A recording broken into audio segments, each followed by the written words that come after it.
Magandang umaga mga kapagsinag. Sa ngayong umaga, ililibot ko naman kayo sa Pagsinag Place East.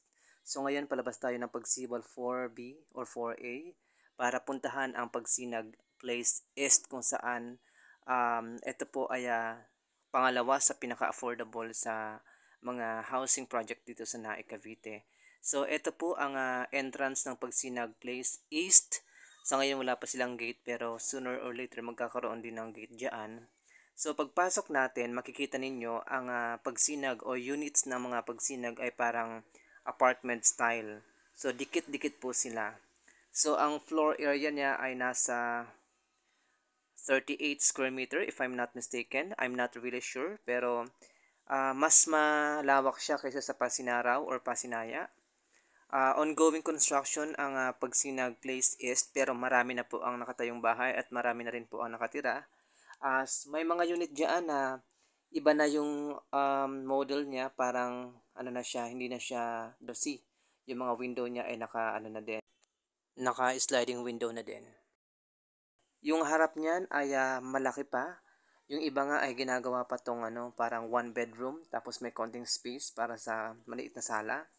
So, yung iba naman ginagawang tindahan or yung iba naman ginagawang open space lang siya. Pero mas maganda, I recommend to make it one bedroom pa para gawin mong ano, parang guest room kumbaga. So sa taas naman pwedeng gawing second bedroom pero we're gonna talk about interior once we get there kasi papasok na tayo sa ano sa unit ng aking pamangkin kasi pinuntahan ko yung unit ng aking pamangkin diyan. So ipapakita ko sa inyo kung ano yung interior niya. Just to give heads up, ang unit ng aking pamangkin ay ongoing kumaga renovation. So medyo makalat yung loob niya. So eto nakapwesto siya sa end lot. So kumbaga meron siyang space sa harap, wala siyang kaharapan na bahay. So talagang sakop niya yung harap. So kung magkakaroon siya ng sasakyan, meron na siyang parking kasi yung parking niya, yung pinakaharap niya. So pasukin natin ang kanyang unit. Alright, so eto ang pinakasala. Ang sala po ay naka-cove light pero ongoing pa din yung construction or yung improvement ng kanyang bahay. So ito po ang magiging sala niya. So lalagyan niya yan ng cove light para presentable tingnan or modern tingnan kumbaga no. At yan po yung hagdan papunta sa taas. So yan. O di ba? Medyo spacious din yung kanyang sala at ang kanyang TV rack ay nandyan sa ilalim ng hagdan. Yan. So hindi pa yan tapos. Hindi lang matapos ng contractor kasi hindi makapasok yung mga materyales kasi kailangan ng permit. Yung pamangkin ko busy. Teacher kasi yon. So busy lagi, hindi makapunta rito. So hindi maasikaso yung permit. Kailangan kasi personal niyang lakarin yung work permit para mapasok yung mga materyales na kailangan ng contractor. So since busy nga siya, so hindi niya magawa. So yun yung CR. So, di ba, napadaldal na naman ako. Yun yung CR, ito yung kitchen niya, yun yung mga mini cabinet, di ba, ang cute.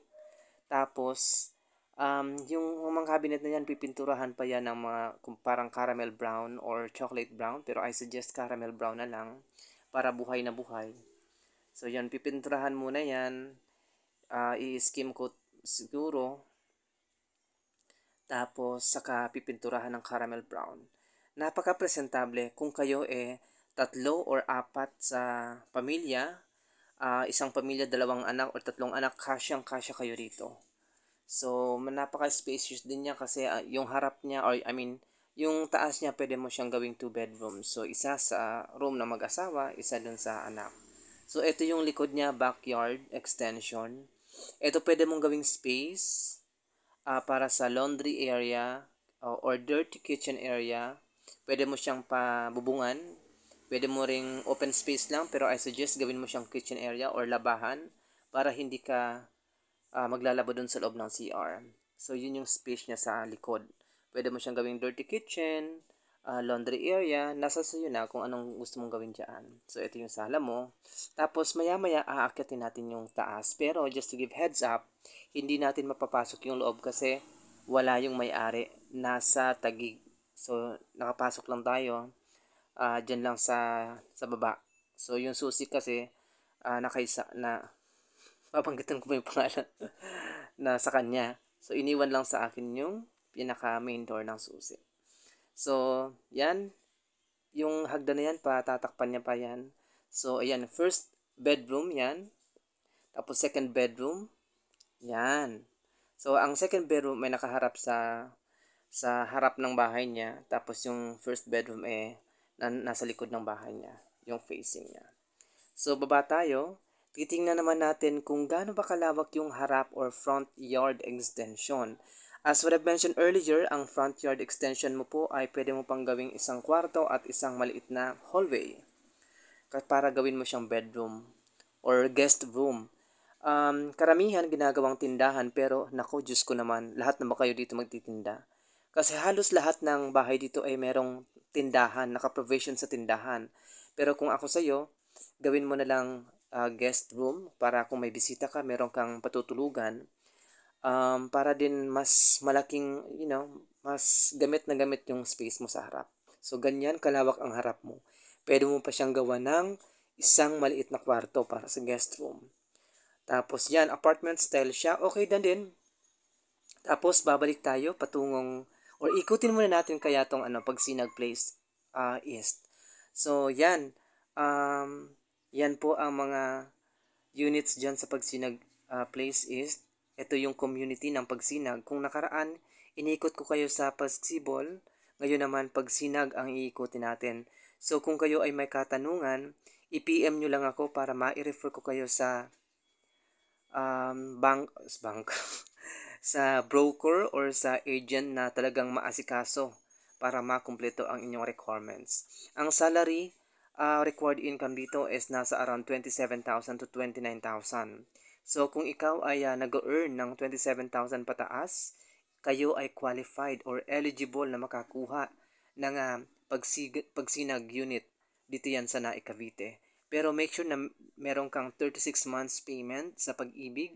Kung hindi mo nabayaran, kunyari nawalan ka ng trabaho for like 2 years, pwede mo siyang bayaran lump sum para ikaw ay maging eligible to take advantage on the Pagsibol or Pagsinag East.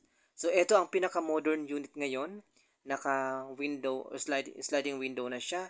So, medyo mataas na to ngayon, around nasa 5,800 na siguro to ngayon. Natanong ko kanina. Pero, napaka-modern na yung style niya. So, this is the perfect time to, to take advantage on Pagsinag Place East. Dito po yan sa Naik Cavite para makahabol kayo sa mababang presyo sa monthly amortization ng Pag-ibig. Yun lamang po, all that and more here in Pagsinag Place East. Maraming salamat.